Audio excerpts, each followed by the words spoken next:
Muy buenas tardes chicos y chicas y bienvenidos a otro video sobre psicología clínica, y el día de hoy vamos a continuar con nuestro texto de la formulación clínica de caso y su metodología para entender lo que es la tercera fase de la formulación. Si bien estábamos en una fase descriptiva y pasamos a una fase explicativa, es momento de llegar, como aquí dice en la lectura, la fase del proceso terapéutico, la fase donde el practicante o el psicólogo clínico pone en práctica lo que ha aprendido sobre las terapias de primera, segunda y tercera generación enfocadas en lo que es el conductismo radical o el cognitivo conductualismo, como yo lo digo, o la parte de la fase cognitivo-conductual, que es la parte mediacional. Bien, entonces, sin más, vamos a retomar esta lectura.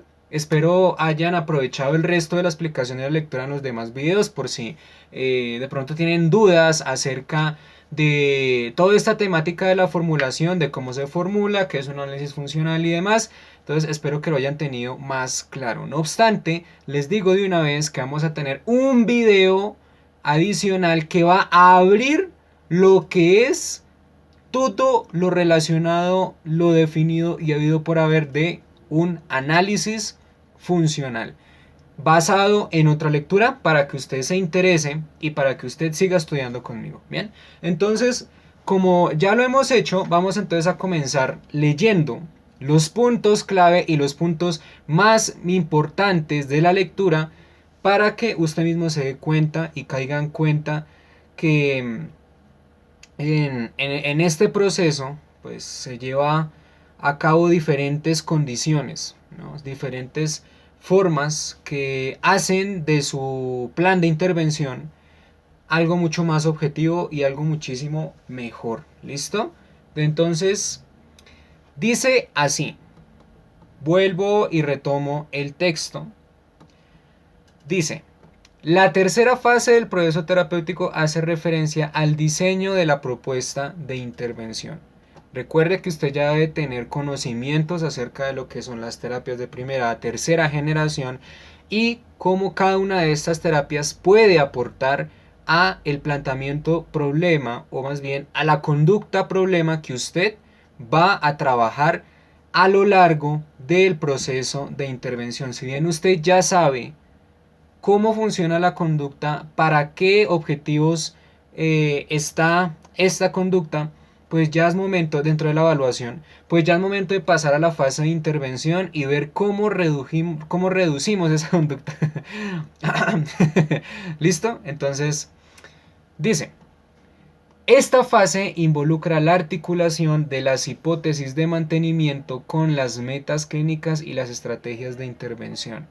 Involucra, o sea, vincula, articula, relaciona las hipótesis de mantenimiento con las metas clínicas. Recuerde, como yo lo había dicho en un video anterior, que las hipótesis de mantenimiento, los mantenedores, era el blanco de la formulación y lo que, según Leonidas Castro, le interesaría al psicólogo o al practicante para que lo empiece a trabajar.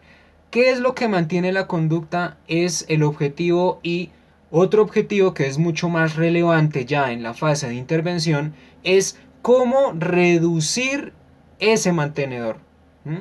También había dicho que la hipótesis de mantenimiento era lo más importante en esta formulación, porque ciertamente es lo que al psicólogo le debe interesar. ¿No? No le debe interesar tanto los hechos pasados, aunque tengan una explicación certera y específica, o los hechos presentes que se relacionen con el pasado, sino el punto de qué es lo que mantiene la conducta justo ahora, en el presente. ¿Sí me hago entender? Hay hechos en el presente que son importantes, pero lo que mantiene la conducta es lo más importante y lo a priori en este caso para poder intervenir. Bien, sigamos leyendo.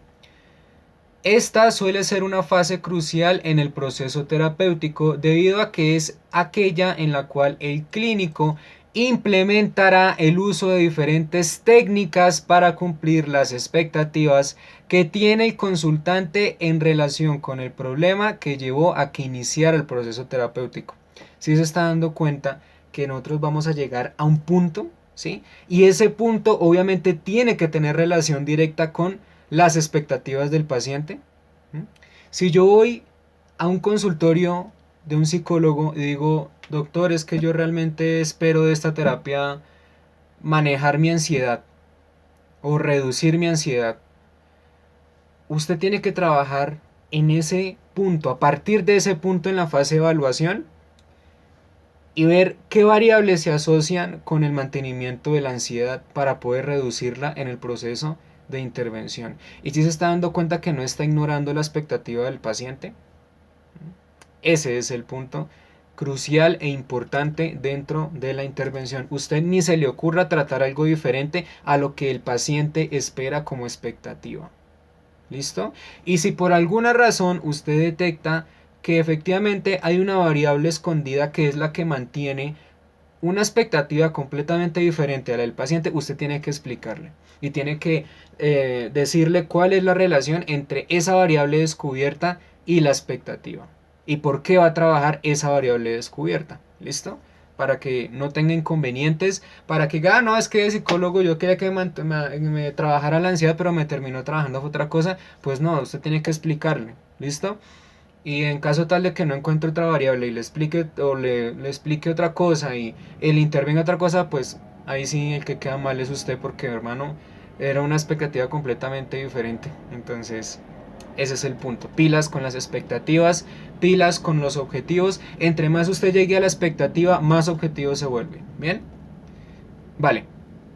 Dice, para el inicio de esta fase el terapeuta debe tener indelimitadas las hipótesis de adquisición y mantenimiento. Recuerde que ya hemos hablado de la importancia de estas dos hipótesis, ¿listo? Porque es importante mantener la de adquisición como aquellos fenómenos que hicieron que la conducta se adquiriera en un momento de la vida del paciente y qué es lo que la mantiene, cuáles son los fenómenos que la mantiene. Entonces eso no lo debe olvidar y de forma que pueda ofrecer una explicación de cómo se estableció y cómo se mantiene el problema del consultante. ¿Listo? Esta fase inicia con la presentación al consultante de la descripción y las hipótesis explicativas, es decir, que esta fase de intervención comienza a partir del momento en que usted como terapeuta le muestra la formulación a su paciente. Es algo que usted le debe mostrar y es algo que usted le debe explicar punto por punto desde los puntos de la evaluación hasta los puntos de la intervención. ¿Listo? Le debe explicar el porqué de la conducta en cuanto a su mantenimiento y en cuanto a su adquisición. De lo contrario, de saltarse este proceso educativo, psicoeducativo, el paciente de repente estaría perdido y usted no tendría ética dentro de su trabajo. ¿Mm? ¿Por qué no tendríamos ética? Porque, hombre, yo espero respuestas a mi comportamiento, pero si no me las dan, y si de un momento a otro el doctor o el terapeuta empieza a hacer una intervención sin explicarme lo que yo tengo y cómo lo va a hacer, ahí está el punto. ¿Listo? En psicología educativa no hay formulaciones, pero a través de un consentimiento de intervención, usted le explica al paciente qué es lo que mantiene la conducta, por qué y para qué existe esa conducta y lo que usted va a hacer. ¿Listo? Aun cuando no existan formulaciones, digamos en el caso del contexto educativo, siempre debe habitar una explicación del por qué y el para qué, y lo que mantiene y cómo se adquirió la conducta, sin importar que haya o no haya formulación. Pero como estamos en un contexto clínico, obviamente debemos presentarle al paciente la formulación para que la revise, para que él se entere y no solamente para que comprenda, sino para que entienda con qué clase de terapeuta está. ¿Sí me hago entender? Estará con un profesional que le explica término por término o estará con cualquiera que... Bueno, entonces vamos a iniciar la intervención. Ese es el punto. ¿Listo? Ahora bien, hay personas que Aplican procesos de intervención dentro de la evaluación, cosa que no está nada mal porque pues usted puede intervenir y evaluar al mismo tiempo. De hecho, en esta fase usted puede hacer exactamente lo mismo, solo que la primera se enfoca más en evaluar, en averiguar y en averiguar. Hay terapeutas que lo hacen con sus pacientes, pero aún así se tiene que explicar el ejercicio de por qué usted va a implementar eso dentro de la evaluación y dentro de una intervención. Obviamente lo más recomendable es que primero evalúe y luego intervenga. ¿Listo? Entonces siempre debe haber una explicación clara sobre lo que usted va a hacer sobre la conducta blanco del paciente. ¿Listo? De forma que éste se encuentre en la capacidad de convertir en objetos las expectativas que tiene el proceso, en objetivos las expectativas que tiene el proceso. Listo, es importante porque a partir de esa explicación el paciente se va a plantear un reto. Listo, y el reto es cumplir una meta que es reducir en este caso la ansiedad. Listo, trabajando estas técnicas que usted ya debería saberlas en términos técnicos, pero que usted le explicaría al paciente en términos, como decimos vulgarmente o coloquialmente, en términos cristianos. Porque los pacientes, si bien se sienten como seguros con un terapeuta que hable su lengua de terapeuta, pues también es importante hablarle como a lo que él entienda, ¿sí? Especialmente en los niños. Usted no utilice términos técnicos con los niños porque no le van a entender, y mucho menos los papás. Usted sea claro y sea consistente y considere cuándo debe hablar técnicamente y cuándo no debe hacerlo. ¿Listo? Pero pues de una forma decente, de una forma formal, de una forma profesional. Bien, sigamos. Esta actividad resulta particularmente útil para la adherencia al proceso terapéutico, principalmente por dos razones. La primera hace referencia a que el consultante se encontrará en la capacidad de identificar las consecuencias a corto y largo plazo de sus patrones de comportamiento actuales, de manera que tiene mayor probabilidad de identificar los costos emocionales, cognitivos y conductuales que tendrá el proceso de intervención y decidir en función de las consecuencias a largo plazo. El paciente necesita saber por qué, el para qué y si realmente lo que va a experimentar en un futuro cercano sobre la intervención, pues es algo que le va a gustar o no le va a gustar. Él mismo se tiene que plantear, ¿no? Como, doctor, pues es chévere lo que usted me explica, pero yo tengo todo el derecho a decirle que no me gusta lo que usted va a hacer conmigo o lo que usted va a hacer con mi hijo. En ese punto entonces usted tiene acceso libre, profesionalmente hablando, de cambiar el procedimiento, ¿sí? El paciente está en todo el derecho a decirle no quiero hacer eso, como también listo, hágale doctor o doctora, ¿listo? Y ese es otro punto importante de exponer las cosas, de exponer su formulación antes de aplicar la intervención. Puede que el paciente esté o no esté de acuerdo con usted, ¿sí? Pero si no aplicamos una explicación o la formulación explicada, y si recurrimos a una intervención que al paciente no le gusta, seguramente el paciente se va a ir porque no fue advertido. ¿Listo?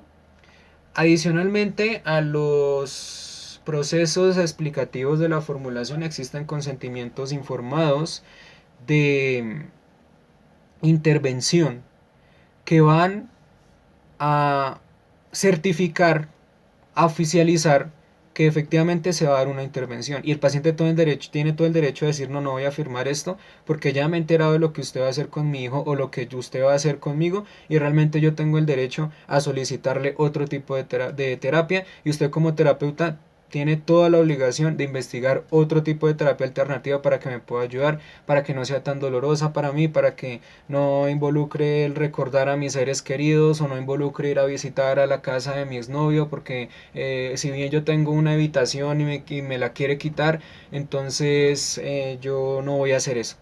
¿Mm? Cosas así por el estilo que libran profesionalmente al terapeuta, ¿no?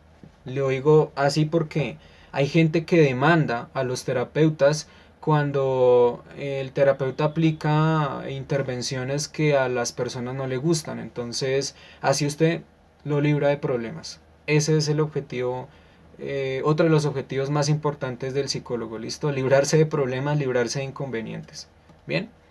La segunda razón se encuentra orientada a la posibilidad que tiene el consultante de delimitar el alcance del proceso terapéutico de forma que pueda establecer objetivos realistas y por ende alcanzables. Usted no le puede prometer la tierra prometida a los pacientes.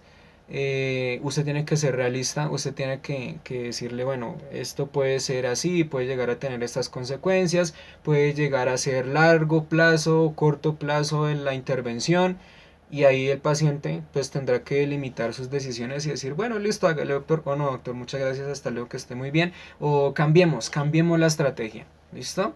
Siempre tienen que no ocultarle cosas al paciente con respecto a la temporalidad de su terapia, ¿listo? Si la terapia dura 2 semanas, dígale que dura 2 semanas. Pero también dígale, vamos a tratar de que esta terapia se reduzca en tiempo, pero máximo son 2 semanas. Y usted verá si lo coge o no lo coge. Bueno, eso va en paréntesis porque no le voy a decir eso. ¿Listo? Pero entonces sea realista con el paciente. No lo ilusione, no le diga, le voy a quitar esa depresión, porque en principio ni la depresión, ni la ansiedad, ni nada de eso se quitan, se reducen, se extinguen hasta un punto en que no haya variables, pero como siempre las va a haber, se le enseña al paciente a reducir al máximo esa carga emocional o esa conducta para que pueda tener un estilo de vida saludable y adecuado. Bien. Una vez delimitados los objetivos terapéuticos, el psicólogo clínico debe comenzar la vinculación de los objetivos terapéuticos con las metas clínicas, es decir, definir qué se debe lograr dentro del proceso de forma que el consultante desarrolle las habilidades necesarias. Lo que yo dije anteriormente, no esperemos extinguir o desaparecer una conducta, más bien esperemos entrenar al paciente para que tenga habilidades necesarias de confrontación, de aceptación y de manejo de su dificultad o de su malestar. Bien, siempre se deben manejar y desarrollar y fortalecer habilidades para que el paciente pueda mejorar. Y este, a decir verdad, es el objetivo más grande de la intervención, desarrollar habilidades en el paciente. Y dígame si eso no es educar. Para solventar de forma satisfactoria los problemas que presenta. Listo. Muy bien. Después de definir las metas clínicas, el terapeuta debe seleccionar de las estrategias de intervención que cuenten con soporte empírico. Soporte empírico. Usted no puede inventar nada, ¿sí? Usted puede que sea muy creativo, pero ya sabe, entre más soporte empírico tenga, mejor, porque eso está referenciado, su intervención está referenciada, sus métodos de evaluación están referenciados. ¿Y quién es el que se salva? Usted. ¿Listo? ¿Quién es el que queda como más profesional en cuanto a que basó su conocimiento con otros autores? Pues usted, ¿listo? Se vale ser creativo siempre y cuando se referencie lo que usted está haciendo, porque todo en este mundo está escrito, ya está hecho, y a pesar de que usted ingenia algo nuevo, pues eso ya debe estar referenciado por otra persona, y eso, a decir verdad, no es malo, porque eso va a cualificar positivamente su trabajo. ¿Listo? El terapeuta debe seleccionar de las estrategias de intervención que cuenten con soporte empírico, aquellas que llevarán el cumplimiento de las metas planteadas. Culminado lo anterior, es necesario que diseñe las actividades terapéuticas que implementará en la fase de intervención. ¿Listo? Entonces, soportes empíricos hacia lo que usted va a hacer, hacia lo que usted va a plantear.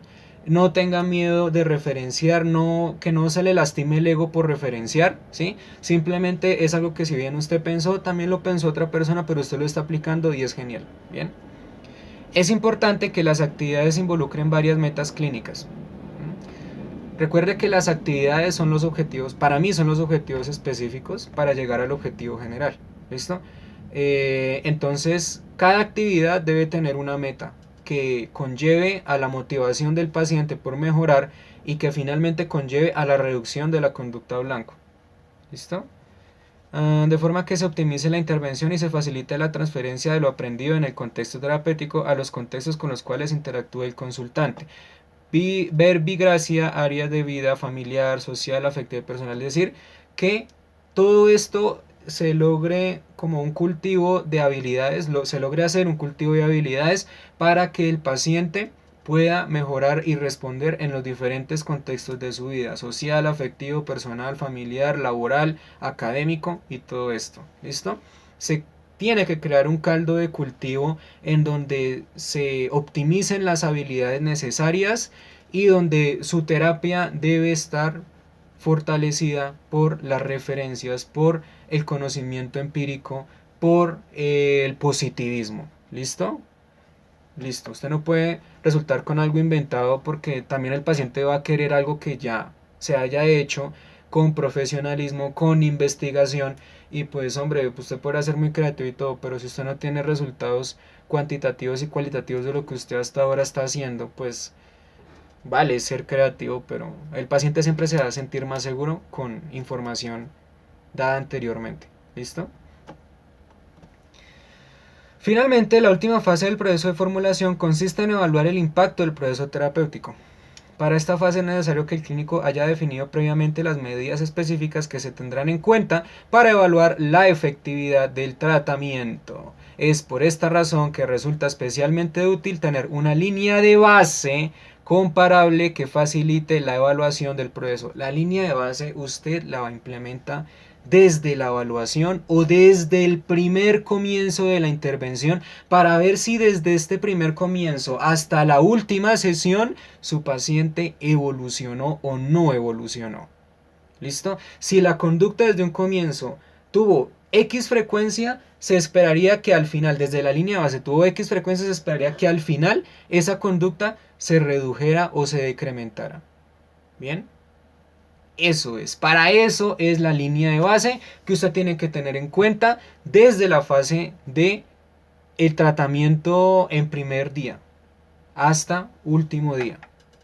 Bien, y obviamente después del último día se deben adicionar 2 o 3 sesiones más donde efectivamente se dé cuenta de una mejoría sin necesidad de replantear o de agregar la intervención. Es algo que en análisis conductual aplicado llamamos modelo A, B, A, B. ¿Listo? Pones la intervención, luego la sacas, luego la pones, luego la sacas otra vez y cuando ya haya terminado otra vez, la sacas y ves cómo ha evolucionado el paciente, si efectivamente responde o no responde a lo que tú hiciste. Eso es un control, ¿listo? Que se espera que los terapeutas hagan después de haber terminado el proceso terapéutico, ¿sí? Es igual a como nosotros hacíamos en la sesión de valoración, que uno después de la sesión de valoración, en una sesión en crisis, uno llamaba al paciente para decirle, bueno, ¿y cómo se siente? ¿Listo? Aquí hay que hacer lo mismo desde una línea de base hasta el final. A los pacientes no se les suelen soltar solos y ya está. Así me hago entender como que, bueno, chao, que esté muy bien, muchas gracias por trabajar la intervención y listo. Y no se volvió a saber nada de él. Pues no, hombre, la idea es que usted también mantenga el control y sepa qué es de la vida del paciente luego de que usted aplicó el tratamiento. Se puede agendar una última sesión después de establecer, digámoslo así, una última sesión donde usted ya haya aplicado el tratamiento y demás. Usted puede decirle al paciente, no, tranquilo, venga dentro de 2, 3 semanas, ¿listo? Para ver cómo se siente. Y ahí es, en ese punto, ahí sí es donde usted lo suelta. ¿Bien? Y bien, ya tuvo que haber aprendido. Entonces ese es el punto. Bien, ese es el punto. Jamás suelte al paciente así porque sí. ¿Listo? Tenga medidas de seguridad y compromiso con lo que usted hace como terapeuta. Bien. Medidas específicas de tener en cuenta valorar la efectividad del tratamiento. Es por esta razón que resulta específicamente útil tener una línea de base. Bueno, ya sabemos lo que es la línea de base, listo, y cómo determinar todas las sesiones. Dentro de las medidas que se usualmente son utilizadas se encuentran los formatos de registro, la observación conductual, las medidas de autorreporte y los instrumentos psicométricos. Estas alternativas también deben permitir que tanto el terapeuta como el consultante tengan la posibilidad de evaluar permanentemente el cumplimiento de los objetivos establecidos. Cuando el paciente venga después de 3 semanas, usted puede charlar con él, puede hacerle una entrevista pequeña o puede aplicarle un test. Usted aplica el test, ve si efectivamente la conducta disminuyó y hace un reporte final que le debe enseñar al paciente al final para que diga, listo papi, ya está fuera. Bien, ya todo bien. Y ya está. ¿Listo? Igual, para el terapeuta, se queda en empalme. Le queda el registro de la última vez que vio al paciente con su respectivo test y con su respectiva descripción de resultados, y ya el terapeuta sabe a lo que se va a enfrentar en el proceso de empalme. Bien, por eso es que también es importante no soltar los pacientes así como así. Y para eso pues se hacen, aparte de estos métodos, se hacen estados de caso en donde usted explica, no, se aplicó tal y tal y tal cosa, después el paciente se fue, 2 semanas después se le aplicó este test y efectivamente la conducta se redujo a niveles significativos o volvió a aumentar y ya, ¿listo? Es de gran importancia que el clínico tenga en cuenta diferentes medidas de forma que se facilite la contrastación de los resultados y que se encuentren que las estrategias de intervención no están teniendo el impacto esperado en cada una de las áreas de vida. Es importante revisar cada uno de los siguientes aspectos: habilidades del psicólogo para realizar los procesos de psicoeducación y entrenamiento en habilidades, factores de riesgo que puedan dificultar la transferencia de las habilidades y las hipótesis de adquisición y mantenimiento establecidas. ¿Listo? Que es todo lo que hemos hablado acerca de las habilidades del clínico para tener un proceso de evaluación efectivo, un proceso de intervención efectivo, ¿sí? Y las herramientas que debe manejar dentro de estos dos procesos. Listo. En esta parte nos hablan de las habilidades terapéuticas para llevar a cabo el proceso de formulación. Las vamos a trabajar en un siguiente video, ya no nos alcanza el tiempo. Así que chicos, muchísimas gracias por su atención. La fase 3 es simplemente lo que hemos hablado sobre la intervención. Algo que si usted es estudiante, sí o sí debe trabajar con su supervisor universitario, sí o sí, para que pues todo este proceso de la formulación sea más bello, sea más lindo, sea más genial, sea más decente, más profesional y ya está. Listo, es para que el terapeuta nacional paciente se sienta mucho más seguro de con quién está. Bien. Próximo video, habilidades terapéuticas para llevar a cabo el proceso de formulación. Nos veremos. Que Dios los bendiga. Que estén muy bien. Muchas gracias por su atención. Recuerde que estos son videos para que usted aprenda, para que usted se entere del proceso de la formulación parte por parte y para que usted se autoevalúe, ¿sí? Si usted realmente no está cumpliendo con lo que dice este artículo u otros artículos que le expliquen cómo va el proceso de formulación, si está haciendo lo contrario, autoevalúese, retome este artículo que es muy bueno, retome otros artículos y verá que se va a sentir mejor y su trabajo va a ser mejor. ¿Listo? Si usted se siente débil en las terapias de primera, segunda y tercera generación, consúltelo con su supervisor, consúltelo con sus compañeros, estúdiese eso que es bastante importante y ya está. ¿Listo? Chao chicos, que estén muy bien, que Dios los bendiga y recuerden que si tienen algún comentario, ahí está la caja de comentarios para que puedan escribirme. Si tienen alguna pregunta igual y ya está. Chao chicos, que Dios los bendiga.